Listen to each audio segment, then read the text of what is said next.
ఎండాకాలంలో సహజంగా శరీరానికి తక్షణ హైడ్రేషన్ అందించగలిగేది ఒకే ఒక అద్భుత పానీయం, అదే కొబ్బరి నీరు. ఇది సులభంగా దొరికే, తక్కువ ధరలో లభించే, ఆరోగ్య ప్రయోజనాల పుష్కలంగా కలిగిన అద్భుతమైన ఔషధం. అయితే ఈ కొబ్బరి నీళ్ళతో ఎంత మొత్తంలో ఉపయోగాలు ఉన్నాయో కొన్ని దుష్ప్రయోజనాలు కూడా ఉన్నాయని ఆరోగ్య నిపుణులు అంటున్నారు. కొబ్బరి నీటిని సరైన రీతిలో తీసుకోకుండా తప్పుగా తీసుకుంటే మనకు చాలా హాని కలిగే అవకాశం ఉంటుంది.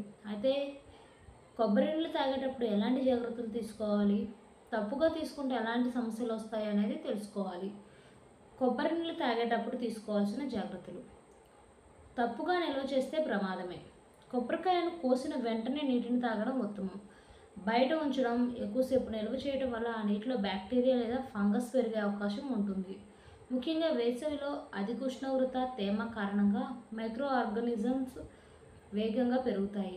ఈ ఫంగల్ అండ్ బ్యాక్టీరియల్ ఇన్ఫెక్షన్ వల్ల వాంతులు, వికారం, కడుపు నొప్పి, డయేరియా వంటి సమస్యలు వచ్చే అవకాశం ఉంటుంది.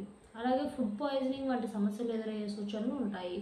ఒక రిపోర్ట్ ప్రకారం 69 ఏళ్ల వృద్ధుడు నిల్వ చేసి ఉంచిన కొబ్బరి నీటిని తాగి తీవ్ర ఇన్ఫెక్షన్కు గురై ప్రాణాలు కోల్పోయిన కేసు వెలుగులోకి వచ్చింది. కొబ్బరి నీటిని ఎలా నిల్వ చేయాలి? కోసిన వెంటనే తాగడమే ఉత్తమం. అవసరమైతే గాలి చొరబడని బాటిల్ లేదా జిప్లాక్ కంటైనర్లో పెట్టి ఫ్రిడ్జ్లో 2 రోజులకు మించకుండా ఉంచండి. బహిరంగ ప్రదేశాల్లో ఉంచడం వల్ల అది చెడిపోతుంది. కలపలు, పిండితో కలిపిన కొబ్బరి నీళ్లు తాగకండి, అది అస్వచ్ఛతకు దారితీస్తుంది. వేసవిలో ఎప్పుడు తాగాలి?